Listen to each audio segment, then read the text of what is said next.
92.7 big FM पर आप सुन रहे हैं दिल्ली मेरी जान रिचा अनिरुद्ध के साथ। बात हो रही है जेल की, कैदियों की। तो कुछ लोग हमारे बीच ऐसे हैं जो कैदियों के बीच जाकर काम करते हैं, कैदियों के हालातों को, उनकी मजबूरियों को समझने की कोशिश भी करते हैं और उनको अपने विचार, अपने एक्सप्रेशंस को व्यक्त करने के लिए एक प्लेटफॉर्म भी देते हैं। कौन है वो लोग जो इतना अच्छा, इतना नेक काम कर रहे हैं कैदियों के बीच जाकर? बताऊंगे आपको आज दिल्ली मेरी जान में। आज बात हो रही है उन लोगों की जो असली कैदी होते हैं। क्या उन्हें समाज की मुख्य धारा से जुड़ने का हक नहीं होता? होता है, बिल्कुल होता है, और कुछ लोग इन कोशिशों में लगे भी हुए हैं। मेरे साथ जुड़ रही हैं वर्तिका नंदा, वरिष्ठ पत्रकार रही हैं, मेरी दोस्त भी हैं और अब वो प्रिजन रिफॉर्मिस्ट हैं। अलग अलग जेलों में जाकर कैदियों के साथ काम करती हैं। वर्तिका, गुड मॉर्निंग। चाहती हूँ सबसे पहले आप हम सब लोगों को बताएं अपने काम के बारे में। जेलों में आप क्या कर रही हैं? Good morning Richa. तिनका तिनका मेरी उस सीरीज का नाम है जो मैं अलग अलग जेलों में करती रही हूँ और आगे भी करूंगी। तिहाड़ में जब उसे किया था उसका नाम था तिनका तिनका तिहाड़। इसकी शुरुआत एक किताब से हुई थी और ये देश की अपनी तरह की पहली किताब थी जिसमें महिला कैदियों ने जेल के अंदर से कविताएं लिखी थी और अपने मन की बातों को लिखा था। उसके बाद हमने एक गाने पर काम किया जिसे तिहाड़ के कैदियों ने गाया। जो हाल में अभी किया है वो है तिनका तिनका दासना।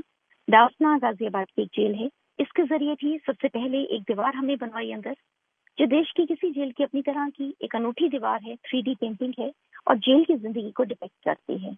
दीवार के बाद हमने कैलेंडर बनाया, जो कैलेंडर जेल की जिंदगी से जुड़े हुए अलग अलग तत्वों को आपस में जोड़ती है।